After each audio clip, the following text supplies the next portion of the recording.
I menningarlærerne? Skapte Gud med? Eller er ment ut fra en apple?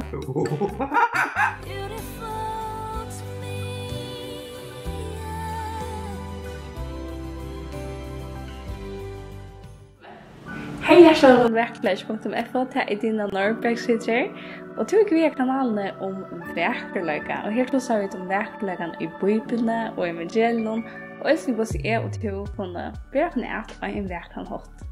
Og I dag så får vi det her om 3 først, og jeg har haft noen som er giltig likler, og jeg tror at Emmas bibelskøy som de kunne åpne det om sitt initiativ, og bruker det studere hjemme, til en bibelbøk, eller hva det kan gjøre. Og I det så får det ta som menneskene, og hvor hun nekka særlig I for gode. Det var så snakket som jeg ganske sindig og avhåverst, hver mennesken kommer fra, I muskler meninger om det, men vi får det som kan Bibelen sier om det. Og først så får vi til å lese en søve om Daniel og Jenså til de her, som alltid akkurat avhåverder spørninger til Abban. Daniel visste Abban om bøsene, måtte ur tøkne. Her nekka som ikke skiljer Abban. Og Bibelen er sånn at han sier at Gud skapte alt. Hvordan så vi menningarlærerne? Skapte Gud med? Eller er ment ut fra en apple? Og hvor trykk var mange folk menningarlærerne? Om hun ikke sånn, spurte Daniel. Til en god spørninger, Daniel, svarer Abben. Sørste Daniel, trobløsene til ham, at folk vilja ikke trykke Gud som sin skapere. Om det er tro, det som Gud sier, så er det øyne vi øyne vi Gud om, at Gud har rett å si at dem om hvordan de skulle skikke seg, hvordan de skulle oppføre seg. Bibelen sier at Gud skapte oss, og han ikke bare skapte oss, når han skapte oss I min syne. Jens spøyler egentlig og tok det. Mener du vi at vi så som Gud? Abben smultes, nei, ikke ligamlige. Minst til at Gud hever ikke like med seg, som vi har, men vi lukker sånn annan nå. Abben tog Bibelene.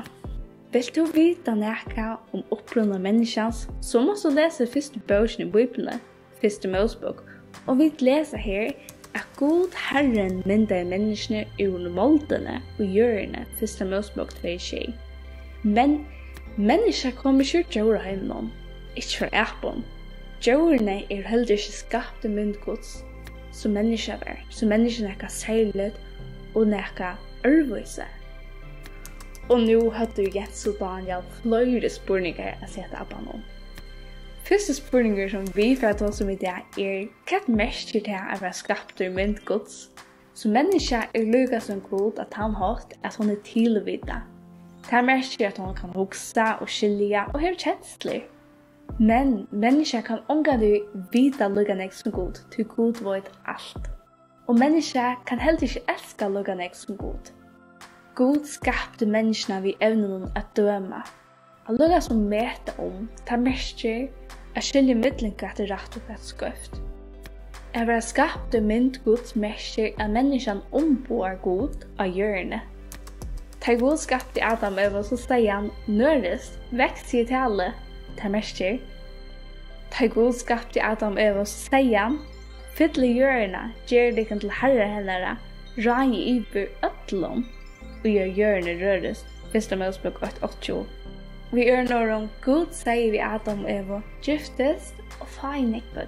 Gud skapte nemlig menneskene av livet og I familie, og familien av livet I samfunnet, så Gud skapte oss å ha samfunnet ved andre mennesker. Menneskene også sett til å roa I hjørne, og hever til arbeid for gode hvordan tekster av hjørne, som God gav en ny vervarslo. Menneskene for øysene som God livet avvitt. God gav menneskene en sval I likame, og svalen den virkelige to, og likame lukket som et hus, som svalen bor I. Ligan kan dodja, ta fyra dodja, ta vidt av et helt visst, men svalen fyr livet avvitt. Og for ångan til å dodja. Salen til mennesker livet avvitt, annak først, ser man vi gode, eller borster fra gode, skilt fra gode. Og en dag så skal først ønstakt mennesker svære gode, om du vil tro på ham, og sin hvordan du vil leve sitt liv. Bibelen sier, til han kommer, Han kommer att döma jörna och döma jörna vid rättvisa, Salmer 56:13. Vi kan spørre oss, hva skapte Gud menneskene? Jo, menneskene var skapt av Gode og til God. Bibelen sier, «Hvem han kallar ved navnet munnen, og som har skapt mer til dård, som har myndiggjørst». Esaias 3:4. Hetta merker Gud skapt okkom og til søgn. Gud ønsker å ha et innlett og særlig samfunn ved okkom. Og Gud vil at vi, altså mævren, som Asaf, som skriver i Salm 73, skulle si det samme. For en hav i himle og ta toårsmån tror jo omgån etter hjørne. At vi, altså Asaf, skulle ha et særlig innlett samfunn ved Gud. Og så tatt du pers i ord, så stiger Bibelen okkom hva Gud ønsker at vi skulle trykva og gjøre. Og så det dagsens minnesvers. Kanskje de minnes der fra største vi går, og nå får jeg få en nytt minnesvers, og det er jo første Mosebok 8:20, og det sier så leis. Så Gud skapte menneskene i bøylagte synen, og i bøylagte Gud skapte han henne, så mann og kvinne skapte han teg.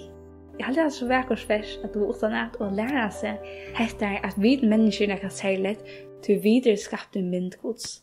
Og så vil det dagsens spørninger, jeg synes det ringer, men i rocken vi, hvis det er lurt vel ved det, så klarer de det svære rett og bende spørningen, og hvis det har svær, så er det velkommen at vi merker under og i kommentar, og i vi merker. Så dagsens spørninger er hessen.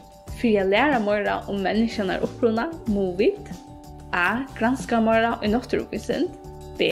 Fære bøkasane, C. Granska mer i Bibelene, D. Spyrja til eldste og klogaste mennesker som vi kjenner. Tusen takk for at jeg lurte vi i dag, og vi vil etter neste høste. Og bare nå så kommer hese videoen ut fast ut høstiger, og god vil og jeg helse. Og jeg har også noe spennende til i jólamannen. Det er en jólakalender her med sine, så endelig følger vi tog i østene. Og hvis jeg tenker at det er togende bra, så får jeg det østene både om når disse kalenderen kommer ut og når lukkene kommer åpnes. Så hvis du dom dette videoet, så endelig minnes til at like det, dame det, og det er også hjertelig velkommen at dele dette videoet og sende det til dere viner, så la oss at flere kunne høre hva Bibelen sier om mennesker, hvordan vi er skapt, og hvor vi som mennesker er noe særlig i vår gode. Takk for at du tok det videre, vi ses etter neste høst. Bye!